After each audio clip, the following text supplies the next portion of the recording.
योगी सरकार के कैबिनेट मंत्री नंदी अफसरशाही से त्रस्त। बड़ी खबर, मंत्री नंदगोपाल नंदी ने सीएम योगी आदित्यनाथ को पत्र लिखा है। पत्र लिखकर अफसरशाही पर कई गंभीर आरोप लगाए हैं, जहां अधिकारियों पर कोई निर्देश न मानने का भी आरोप लगा है। अपने लोगों को अनुचित लाभ देने का भी आरोप है। जहां कैबिनेट मंत्री नंदगोपाल नंदी ने पत्र लिखा, नीतियों को ताक पर रखकर फैसले लिए जा रहे हैं। पत्रावलियों को की जो गायब है वो अफसर कर रहे हैं। पत्र में अनियमितताओं का जिक्र भी किया गया। नंदी के लगाए गए आरोपों की जांच के निर्देश दिए गए हैं। मामले की पूरी रिपोर्ट तलब की जाएगी। तो बड़ी खबर, ठोस जवाब शीर्ष स्तर के अधिकारी तैयार कर रहे हैं, सूत्र ये बताते हैं।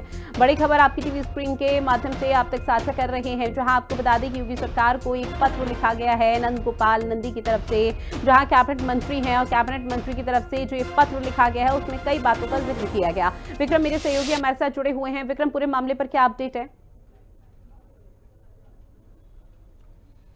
देखिए, बिल्कुल साफ तौर पर उत्तर प्रदेश सरकार के मंत्री हैं, कैबिनेट मंत्री हैं नंदगोपाल नंदी। उन्होंने मुख्यमंत्री योगी आदित्यनाथ को पत्र लिखकर शिकायत की है, जिसमें कि साफ तौर पर अफसरशाही की मनमानी को लेकर बड़ी शिकायत नंदगोपाल नंदी के द्वारा की गई है। और ये आरोप लगाया गया है कि जिस तरीके से फाइलें मांगी जाती हैं मंत्रियों के द्वारा, विभाग के द्वारा, वो फाइलें नहीं दी जा रही हैं। जो फाइलें डंप कर ली जा रही हैं अधिकारियों के द्वारा, मनमानी तौर पर नियमावली को ताक पर रखकर कई फाइलों को पास किया जा रहा है। इस चीजों को लेकर मुख्यमंत्री योगी आदित्यनाथ को नंदगोपाल नंदी, जो कि उत्तर प्रदेश सरकार के कैबिनेट मंत्री हैं, उन्होंने पत्र लिखा है और साफ तौर पर शिकायत की है कि इस तरह की मनमानी लगातार हो रही है। 2 साल पहले से की अभी तक की फाइलों को लेकर पूरी तरीके से शिकायतें बड़े स्तर पर नंदगोपाल नंदी ने अपने स्तर से की है। और साफ तौर पर यह चीज भी मेंशन की है कि 7 अक्टूबर को एक लिस्ट नंदगोपाल नंदी ने सीएम कार्यालय पर भेजी थी, जो अफसर मनमानी कर रहे हैं उसको लेकर, और उसके बाद से अभी तक की उस पर कोई कार्यवाही नहीं हुई है। 28 अक्टूबर को निर्देश जारी किए जाने के बाद भी कि फाइलों पर कार्यवाही की जाए, फाइलों को मांगा जाए। उसके बाद 6 महीने बीत जाने के बाद भी अभी तक की उस पर कोई अपडेट द्वारा नहीं दिया जा रहा है। कई ऐसी नियमावली हैं जो शासन स्तर पर बनाई गई हैं फाइलों को प्रोसेस किए जाने के लिए, वो भी अधिकारी नहीं मान रहे। इन सभी चीजों को लेकर नंदगोपाल नंदी ने बड़े स्तर पर मुख्यमंत्री योगी आदित्यनाथ को पत्र लिखकर शिकायत की है।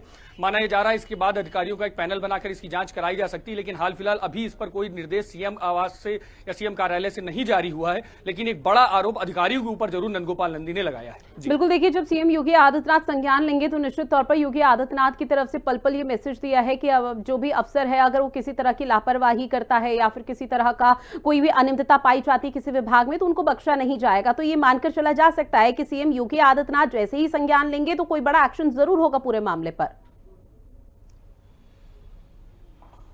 देखिए, बिल्कुल साफ तौर पर, क्योंकि मुख्यमंत्री योगी आदित्यनाथ ने जब से उत्तर प्रदेश की कमान संभाली है तब से उन्होंने साफ तौर पर यह बात कहा है कि एक दिन से बहुत लिमिटेड समय तक के लिए एक फाइल किसी एक टेबल पर रुकनी चाहिए और उसके आगे उसको तुरंत प्रोसेस करके उसको डिस्पोज किया जाए। अगर फाइल होने लायक है, नियमावली के आधार पर है, तो नियमावली के आधार पर उसको पूरा किया जाना चाहिए। और अगर वो नियमावली के आधार पर नहीं है तो उसको जल्द से जल्द उसको खत्म करके उस फाइल को पूरी तरीके से डिस्पोज कर देनी चाहिए। लेकिन साफ तौर पर यह आरोप जब लग रहे हैं अधिकारियों के ऊपर कि फाइल प्रोसेस नहीं की जा रही हैं, फाइल डंप कर ली जा रही है, अधिकारियों से जब फाइल मांगी जा रही है तो विभागीय स्तर पर वो फाइल पेश नहीं कर रहे हैं, तो साफ तौर पर है जब अब मामला मुख्यमंत्री योगी आदित्यनाथ के सामने गया है तो जो भी अधिकारी इसकी जद में आएंगे उनके ऊपर कार्यवाही तय मानी जा रही है। ठीक है विक्रम, जानकारी साझा की उसके लिए बहुत शुक्रिया।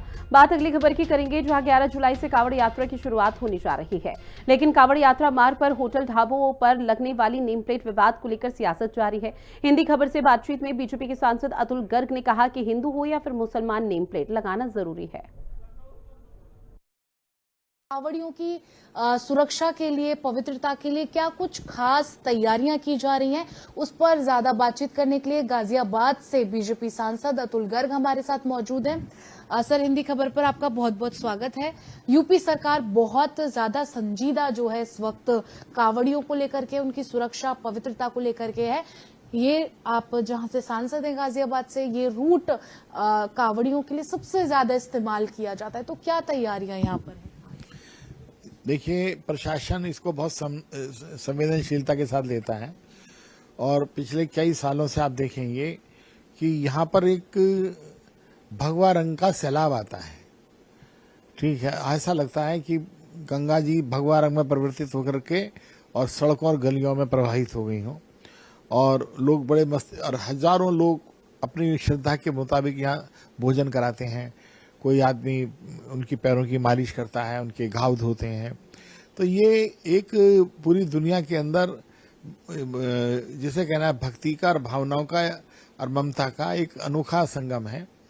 और इसमें प्रशासन रात दिन अलर्ट रहता है और कई बार बड़े से बड़े व्यक्ति को उसके अनुशासन का पालन भी करना पड़ता है। सर, सुरक्षाओं के क्या इंतजाम किए गए, खासतौर पर अगर हम गाजियाबाद की बात करें, क्योंकि ये रूट होते हुए लोग अलग अलग राज्यों में, चाहे हरियाणा हो, राजस्थान हो, मथुरा, तमाम जगह जाते हैं।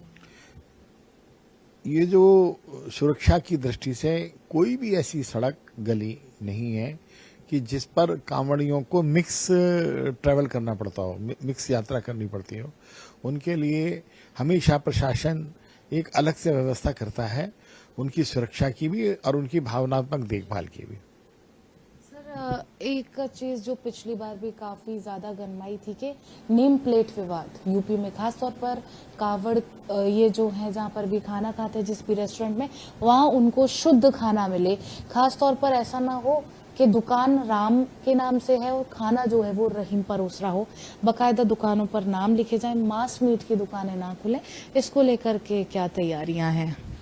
जो ये नियम बनाए हैं वो उसमें नियमों में स्पष्ट रूप से पहले से ही, केवल कांवड़ के लिए नहीं, चाहे वो हिंदू हो चाहे मुसलमान हो, हर एक को प्रोपराइटर का नाम लिखना आवश्यक है। सांसद होने के नाते, जनता का जनप्रतिनिधि होने के नाते, कावड़ यात्रा को खासतौर पर सावन शुरू हो रहा है, अपनी जनता से कैसे उसे सुगम तरीके से चलाने के लिए, कावड़ियों को कोई समस्या ना, उसके लिए क्या अपील करना चाहेंगे अपने इलाके के लिए? मैं तो सबसे यही कहना चाहूंगा कि जो यात्रा है ये धार्मिक आध्यात्मिक यात्रा है। इसके अंदर जो माहौल है वो भी आध्यात्मिक और धार्मिक ही नजर आना चाहिए। कुछ लोग, अगर कोई, वैसे तो सभी लोग जिम्मेदार हैं, तो कोई हुड़दंगी वहां बीच में ना घुसे। अगर घुस भी जाए तो उसकी देखभाल हम सब लोगों को मिलकर करनी चाहिए कि कोई माहौल खराब ना करे, कोई उत्पात ना मचाए। और जितनी शांतिपूर्वक आज तक यात्राएं चलती रही हैं उतनी ही शांतिपूर्वक ही अब की बार भी चले। बातचीत करने के लिए बहुत शुक्रिया। कैमरामैन दीपक के साथ समीक्षा चौधरी, हिंदी खबर, दिल्ली। और चलिए बुलेटिन में इतना ही। आप बने रहिएगा हिंदी खबर के साथ। नमस्कार।